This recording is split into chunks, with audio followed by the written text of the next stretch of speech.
എടാ നിങ്ങൾ KFC ഒരു ഐക്കോണിക് ആയിട്ടുള്ള ക്യാമ്പയിൻ നോക്കിയായിരുന്നോ? ഏതാണ്? അവരെ കുറെ ക്യാമ്പയിൻ ഉണ്ട്. ഒരു ബീച്ച് സൈഡില് ആ സംഭവം കണ്ടോ? ഞാൻ ആ സംഭവം കണ്ടിട്ടുണ്ടോ യൂട്യൂബിൽ? ഷോർട്സ് ആയിട്ട് വന്ന സംഭവമല്ലേ? അതായത് അവരാണെങ്കിൽ ഒരു ബീച്ച് സൈഡ് അല്ലെങ്കിൽ റോഡ് പർട്ടിക്കുലർ ടാർഗറ്റ് ചെയ്ത് അവരുടെ ഡോറ് ഫ്രണ്ടിൽ അത് അവരെ എക്കാലത്തെയും ഒരു ഐക്കോണിക് തന്നെയാണ് സംഭവം. അത് സംഭവം നടക്കുന്ന UAE-ലാണ്. UAE-ൽ ഇവര് റോഡ് സൈഡിലും പിന്നെ ബീച്ച് സൈഡിലൊക്കെ ഇവരെന്ത് ചെയ്തു, ഇവർ ഔട്ട്ലെറ്റിന്റെ ഡോർ അവർ കൊണ്ടുവച്ചു. അതൊരു പരസ്യം എന്നുള്ള രീതിയിൽ കൊണ്ടുവച്ചിട്ട് അതിനകത്ത് അവരെന്ത് ചെയ്തു, അവർ 24 hours ഓപ്പൺ ഉള്ള KFCക്ക് എന്തിനാണ് ഡോറ് എന്നുള്ള അത്യാവശ്യം നല്ലൊരു കോൺസെപ്റ്റ് ആണ്. കാരണം ബാക്കിയുള്ള കുറെ എത്രയോ കോമ്പറ്റീറ്റേഴ്സ് ഉണ്ട് അല്ലേ? പിന്നെ ബർഗർ കിങ് അങ്ങനത്തെ അതിനെ വെച്ച് നോക്കുമ്പോൾ അത്യാവശ്യം നല്ലൊരു ആഡല്ലേ അത് ഇപ്പോഴത്തെ.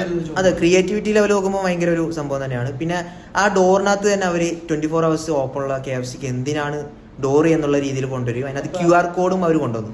ആ QR കോഡ് കൊണ്ട് ആൾക്കാർക്ക് എത്രയും പെട്ടെന്ന് KFCയിലേക്ക് എത്താനുള്ള ഒരു ഇതും കൂടിയായിരുന്നു. അതായത് ആൾക്കാർ വെക്കേഷൻ വരുമ്പം പാസ് ചെയ്ത് പോകുമ്പോൾ ഇത് അത്യാവശ്യം ആ കളറും റെഡ് QR സ്കാൻ ചെയ്ത് ലൊക്കാലിറ്റി കണ്ടുപിടിച്ച് പോകുന്ന സംഭവമല്ലേ പർട്ടിക്കുലർ ഏരിയ. അത് ആൾക്കാർ കുറച്ചുകൂടെ അട്രാക്റ്റീവ് ആവുമായിരിക്കും. ഇത് ഇവരുടെ എക്കാലത്തെയും മികച്ചൊരു മാർക്കറ്റ് സ്ട്രാറ്റജി ആണ്. ഇത് ഒരുപാട് സെയിൽസ് അവർക്ക് ഇതിനകത്ത് ഇൻക്രീസ് ചെയ്യാൻ വേണ്ടി പറ്റും. പണ്ടത്തെ ആണ്, പക്ഷെ ഇപ്പോഴും ഇതുപോലത്തെ ക്രിയേറ്റിവിറ്റി ഒക്കെ ഇറങ്ങിയാൽ ഇനിയും ആൾക്കാരിലേക്ക് എത്തും. അത്യാവശ്യം നല്ലൊരു കോൺസെപ്റ്റ് ആണ്.